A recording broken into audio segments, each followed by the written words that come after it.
ಓಂ ನಮೋ ವೆಂಕಟೇಶಾಯ. ಭೂಲೋಕದ ವೈಕುಂಠ ಎಂದು ಪ್ರಸಿದ್ಧವಾಗಿರ್ತಕ್ಕಂಥ ತಿರುಮಲ ದೇವಸ್ಥಾನಕ್ಕೆ ಇವತ್ತು ನಾವು ನಮ್ಮ ಬೋರ್ಡ್ ಸದಸ್ಯರಾದಂಥ ದರ್ಶನ್ರವರು ಮತ್ತು ನಮ್ಮ ಕುಟುಂಬ ಸಮೇತರಾಗಿ ಭೇಟಿಯನ್ನು ಕೊಟ್ವಿ. ಇವತ್ತು ನಾವು ವೈಕುಂಠವನ್ನು ನೋಡಿದ್ದೀವೋ ಇಲ್ವೋ, ಆದರೆ ಇವತ್ತು ಈ ಒಂದು ತಿರುಮಲದಲ್ಲಿರ್ತಕ್ಕಂಥ ಆ ಸ್ವಾಮಿಯ ವೈಭವ, ಇವತ್ತು ಮಾಡಿರ್ತಕ್ಕಂಥ ಅಲಂಕಾರ ಮತ್ತು ಇಡೀ ತಿರುಪತಿ ಬೆಟ್ಟದ ಮೇಲೆ ವಿದ್ಯುತ್ ದೀಪಗಳ ಅಲಂಕಾರ ಮಾಡ್ತಾ ಇರ್ತಕ್ಕಂಥದ್ದು ಸಾಕ್ಷಾತ್ ವೈಕುಂಠಕ್ಕೆ ಬಂದಾಗೆ ಆಗ್ತದೆ ನಮಗೆ. ಯಾಕಂದರೆ ಈ ಸಂದರ್ಭದಲ್ಲಿ ಸ್ವರ್ಗದ ಬಾಗಿಲು ತೆಗೆದಿರ್ತದೆ ಅಂತಕ್ಕಂಥ ಪ್ರತೀತಿಯಲ್ಲಿ ಇವತ್ತು ನಾವು ಈ ಒಂದು ತಿರುಮಲ ದೇವಸ್ಥಾನಕ್ಕೆ ಬಂದು ಆ ದೇವರ ದರ್ಶನ ಮಾಡಿರ್ತಕ್ಕಂಥದ್ದು ನಮಗೆ ಅತ್ಯಂತ ಧನ್ಯತಾ ಭಾವ. ಬಹುಶಃ ನಮ್ಮ ಪೂರ್ವಜನ್ಮದ ಪುಣ್ಯ ಅಂತೇಳಿ ನಾವೆಲ್ಲ ಕೂಡ ಭಾವಿಸ್ಬೇಕಾಗ್ತದೆ.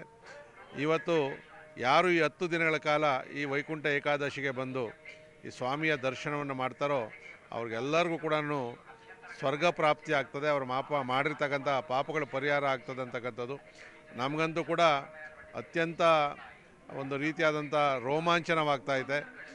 ಈ ಸರಿ ಒಂದು ವಿಶೇಷವಾದಂಥ ಅಲಂಕಾರವನ್ನು ಇಡೀ ಬೆಟ್ಟಕ್ಕೂ ಕೂಡ ಮಾಡಿದ್ದಾರೆ. ಮತ್ತು ಆ ದೇವರ ಮುಂದೆ ನಿಂತ್ಕೊಂಡು ಪ್ರಾರ್ಥನೆ ಮಾಡಿದಾಗ ನಮಗೆ ರೋಮಾಂಚನ ಆಗ್ತಾಯಿದೆ. ಇಡೀ ಪ್ರಪಂಚದಲ್ಲಿ ಯಾವುದಾದ್ರೂ ಒಂದು ಅದ್ಭುತವಾದಂಥ ದೇವಸ್ಥಾನ ಮತ್ತು ದೇವರಿದ್ದಾರೆ ಅಂತಂದರೆ ಅದು ವೆಂಕಟರಮಣ ಸ್ವಾಮಿ. ಆ ಗೋವಿಂದನ ಮಹಾತ್ಮೆ ಇಡೀ ಎಷ್ಟು ಹೊಗಳಿದ್ರೂ ಕೂಡ ಸಾಲದು. ಮತ್ತು ಇಲ್ಲಿರ್ತಕ್ಕಂಥ ಸಿಸ್ಟಮ್ ವ್ಯವಸ್ಥೆ ಪ್ರಪಂಚದ ಯಾವುದೇ ದೇವಸ್ಥಾನದಲ್ಲೂ ಕೂಡ ನಾವು ನೋಡೋಕ್ಕೆ ಸಾಧ್ಯನೇ ಇಲ್ಲ.